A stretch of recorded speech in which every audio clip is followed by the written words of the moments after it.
पाय भसकात होतं, कोणाचा हात भसकात होत, काय करायचा मग.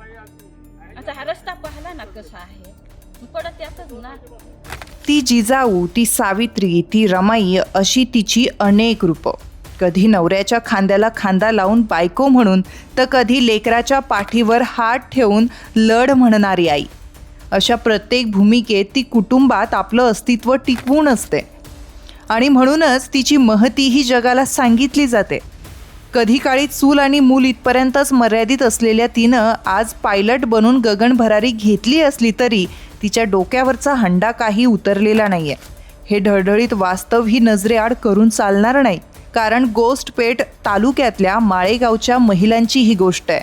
2-3 हजार लोकवस्तींचं हे गाव सुखानं नांदत असलं तरी पाण्यानं मात्र दुर्भिक्ष. पावसाच्या जोरदार सरी दरवर्षी कोसळत असल्या तरी पाणी साठत नसल्यानं पावसाचा उपयोगच नाही. त्यामुळे उन्हाळा आला की मायमाऊल्यांची पाण्यासाठी वणवण ठरलेलीच. इथूनच सुरू होतो त्यांचा जीवघेणा प्रवास. गावाला पाणी पुरवठा करण्यासाठी जलजीवन मिशन हाती घेण्यात आलं. जवळपास 98 लाखांचं हे मिशन असल्यानं पाण्याचा प्रश्न कायमचाच मिटेल अशी भोळी भाबडी आशा मायमाऊल्यांनी त्यावेळी लावून धरली. त्यात वावगं असं काहीच नव्हतं. पण ठेकेदारानं आधी पाईपलाईनसारखी कामं करण्याऐवजी थेट टाकीचं काम हाती घेतलं. हे कामही अर्धवट सोडून तो 3 वर्षांपासून परागंदा झाला. अधिकाऱ्यांना लक्ष्मी दर्शन करून बिलापोटी जवळपास 72 लाख रुपये काढून घेतले. योजनाच झाली नसल्यानं मायमाऊल्यांची आशा हवेतच विरली.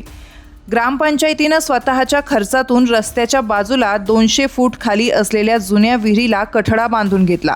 विहिरीतून पाणी शेंदून पाण्यानं भरलेला हंडा डोक्यावर घेऊन रणरणत्या उन्हात दगड धोंड्यातून वाट काढत महिला घर गाठत असतात. 200 फूट वर चढताना तोल गेलाच तर जीव राहील की नाही याची गॅरंटी कोणी देऊ शकत नाही. राज्याचे कॅबिनेट मंत्री असलेल्या आमदारांच्या मतदारसंघातलं हे गाव असलं तरी मायमाऊलांचा हंडाभर पाण्यासाठीचा संघर्ष काही थांबत नाहीये. फार काही नाही, निदान पाण्याचा प्रश्न सोडवण्यासाठी मंत्र्यांनी पुढाकार घेऊन दर्जेदार कामं करावीत अशी माफक अपेक्षा या मायमाऊल्यांना आहे. लक्ष्मी दर्शनाच्या मोहात पडलेले अधिकारी पाण्यासाठी सुरू असलेला संघर्ष थांबवणार का, असाही त्यांचा सवाल आहे. माझे नाव विठ्ठल एकनाथ देशमुख, राहणार माळेगाव, तालुका पेठ, जिल्हा नाशिक. आमच्या माळेगावचे विहीर, माळेगाव डुकरभुजीसाठी खास विहीर आहे. विहीर बांधताना त्यांनी एकदम निकृष्ट दर्जाची विहीर बांधलेली आहे. तर त्यांनी हे पूर्ण पाडून आणि आम्हाला एकदम व्यवस्थित बांधून दिली पाहिजे. किती रुपये पैसे खर्च झालेले? खर्चाचा तो अंदाज मलाही नाही सांगता येणार, तरी 4-5 लाख रुपये ते निश्चित. 5 लाख रुपये सरपंचांनी स्वतः बांधलेलं आहे. ठेका घेता येत नसताना पण सर्व कामं जवळजवळ सरपंचांनीच केलेले आहेत. इथं जेवढी कामं आहेत ते ऑफिस असेल, आता इथली आमची उत्तरभूतली अंगणवाडी आहे, तो सर्व ठेकेदार तो सरपंचच आहे. आमची चांगल्यापैकी झाल्या पाहिजे अशी बांधले काम तेही ना एकदम ह्या कच्चा केलाय.